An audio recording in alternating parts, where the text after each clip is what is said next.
You're ready.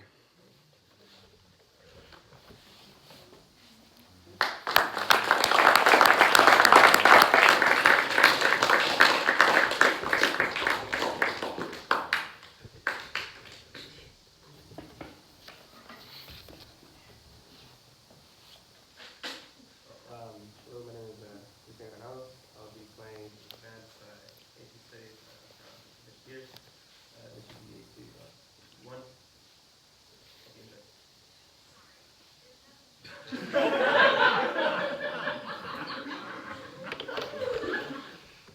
Sorry, there's nothing.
All right, comments. I liked how seamlessly you went through your dynamic progressions and then coming back down to the piano and then immediately back up to the forte and then going right back into sort of this melodic, feel, and it was all seamless. There was no breaks, there was no hesitations. I thought it was really good. I'm glad you said that. What do we talk about so much? We talk about making things horizontal, right? And how hard it is because we always want to be vertical. Yeah, and you did a really good job of making it sound melodic. As Chris said, it's great. Comments? Yeah, Quinn. From just like a performance standpoint, when you come out and you get to your drum and you announce your piece, I know you're nervous, but you gotta try your best to not say so much. Like you should rehearse saying your piece, who you are, and all that, and speak at it like a mezzo forte. Just you're here. This is what you're playing, and I think that would really go a long way in a rehearsal or in a what am I trying to say? Audition. Appreciate it. Great.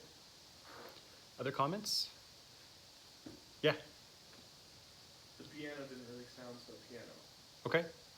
I just might not have heard it properly, but I just didn't hear much of a distinct difference between loud and soft.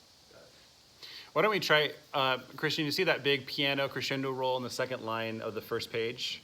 And then it goes to forte and it drops down to pianissimo. Why don't we try that roll and see if we can get a contrast between the forte and the pianissimo?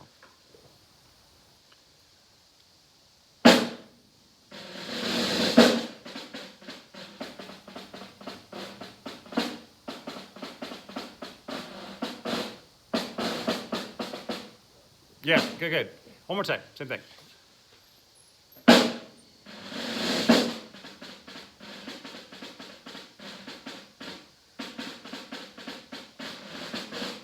Yeah, is that better?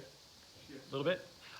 How many of you practice separating dynamics completely?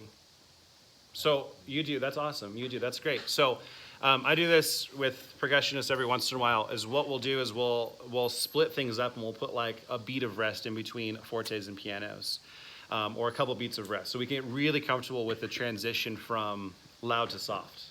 How many of you know that there's a physical difference between playing loud and soft? Raise your hand. Right, yes, absolutely. And so much of that is learning how to control that physical difference and get from the physicality of loud to the physicality of soft without any hiccup. And that's really hard on every instrument, every voice. So Christian, why don't we do this? We're gonna forget about the rhythm a little bit. You'll make it up, you'll improvise. Why don't we do a big roll, take one count off, and then do nice and pianissimo, just like a da-ba-da-ba-da-ba-da-ba-da. So big roll, yeah, da-ba-da-ba-da-ba-da-ba-da.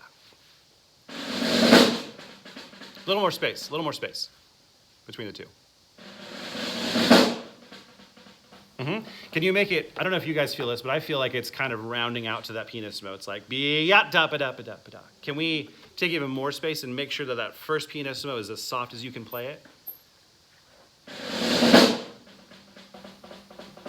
Yeah, what do you guys think? Yeah. Yeah, so then you can bring it back to the composition and see if you can figure that out. That'd be great. Other comments? Yes? I thought that a lot of your individual techniques, your rolls and your plans and the other embellishments and stuff were really tight. Some things I noticed were that you seemed to, like, anytime you messed up, you'd go back and you'd retry that thing until you got it and then kept going. So it kind of seemed like, made it clear that you might practice this in sections, and then, so anytime you got to a different section that you practiced, you'd have to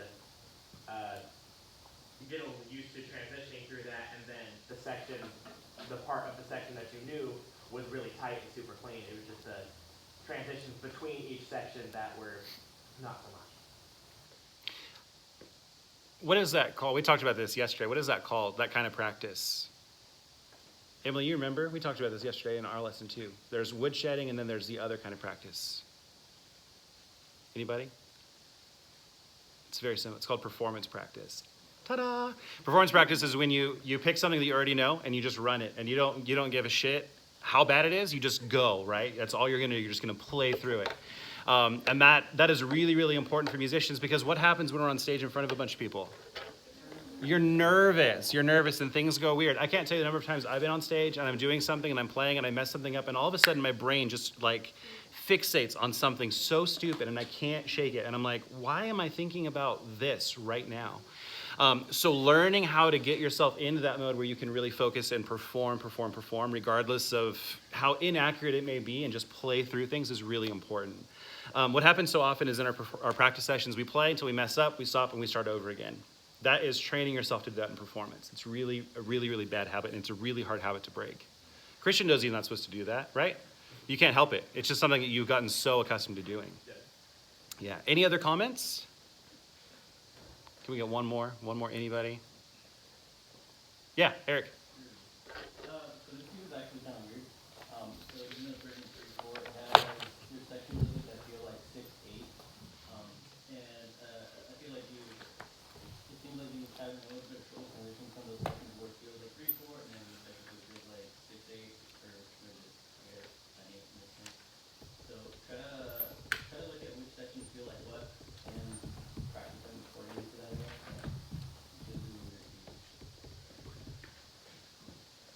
Good. Any other comments? All right. Thank you very much, Christian.